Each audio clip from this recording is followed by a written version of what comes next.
ஈரோடு மாவட்டம் சத்தியமங்கலம் அருகே 20 ஆண்டுகளாக கால்நடைகளுக்கு மருத்துவம் பார்த்து பணம் சம்பாதித்து வந்த போலி கால்நடை மருத்துவரை போலீசார் கைது செய்தனர். 12ஆம் வகுப்பு வரை மட்டுமே படித்துவிட்டு கால்நடைகளின் உயிருடன் விளையாடி வந்த போலி மருத்துவர் சிக்கியது எப்படி? மெடிசன் ஆக்சுவலாக எங்கே தான் வாங்குறீங்க? உண்மை சொல்லுங்கள். ஏற மாட்டேங்குது. சரி, எங்கேயா இருந்தாலும் பரவாயில்ல. அதை அவர் ஸ்டேஷன் கேட்டாங்கன்னா சொல்லிக்கிறாரு. டாக்டர் யாராவது ஹெல்ப் பண்ணுறாங்கன்னா யார் பண்ணுறாங்க? இப்போ டாக்டரும் இல்லாமல் எப்படி நீங்கள் இதை வந்து பயன்படுத்துறீங்க? இல்லை டாக்டர் யாராவது சொன்னாங்கன்னு சொன்னாலாவது சரி என்னன்னு பார்க்கலான்னு பார்க்கலாம். டாக்டர்ஸும் இல்லைன்னா அப்போ நீங்களாக ஓனேன்னா அப்போ நீங்கள் வந்து பிவிசி படிச்சிருக்கீங்க சார். பிவிசி ட்ரைனிங்கில் போயிருக்கீங்க சார்.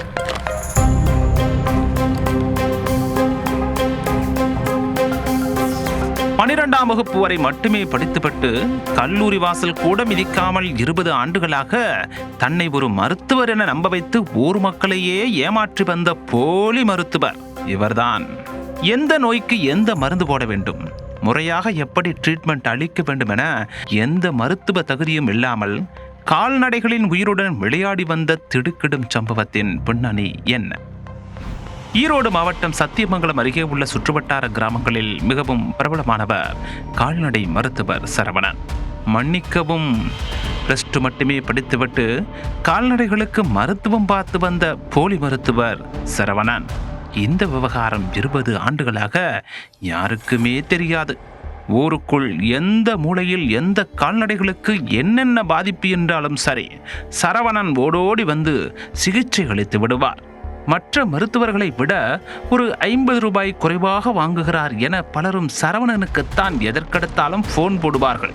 ஆனால் சரவணன் ஊசி போட்டுத்தான் நாம் வளர்த்த ஆடு மாடுகள் உயிரிழந்தது என தெரியாமல் பாவம் காப்பாற்ற முடியவில்லையே என கண்ணீர் விட்டு பலர் கடந்து போயிருக்கின்றனர். இதையெல்லாம் தனக்கு சாதகமாக்கி கொண்ட சரவணன் ஒரிஜினல் மருத்துவரிடம் கூட இல்லாத அளவுக்கு கால்நடைகளுக்கான மருந்து மாத்திரைகளை வாங்கி குவித்து கல்லா கட்டி வந்தார். சமீபத்தில் சரவணன் ஊசி போட்டு கால்நடை ஒன்று துடிதுடித்து உயிரிழந்திருக்கிறது. கால்வலியால் அவதிப்பட்ட கால்நடைக்கு போட்ட ஊசியின் அட்டையை அதை வளர்த்தவர் தூக்கிச் சென்று அரசு மருத்துவர் ஒருவரிடம் காட்ட, அவர் இது கால்வலிக்கான மருந்தே இல்லையப்பா, யார்கிட்ட நீ ஊசி போட்ட என கேட்க, அப்படித்தான் சரவணன் சர்ச்சையில் சிக்கியிருக்கிறார்.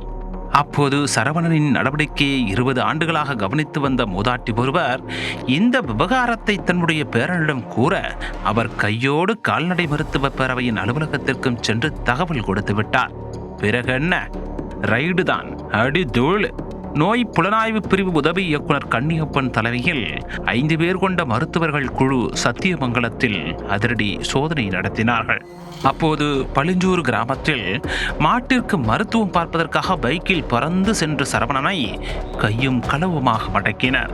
அதிகாரிகளை கண்டதும் ஐயா என விட்டுருங்கய்யா என பம்மியவர் கையை கட்டி கொண்டு அப்பாவி போல சரணடைந்தார்.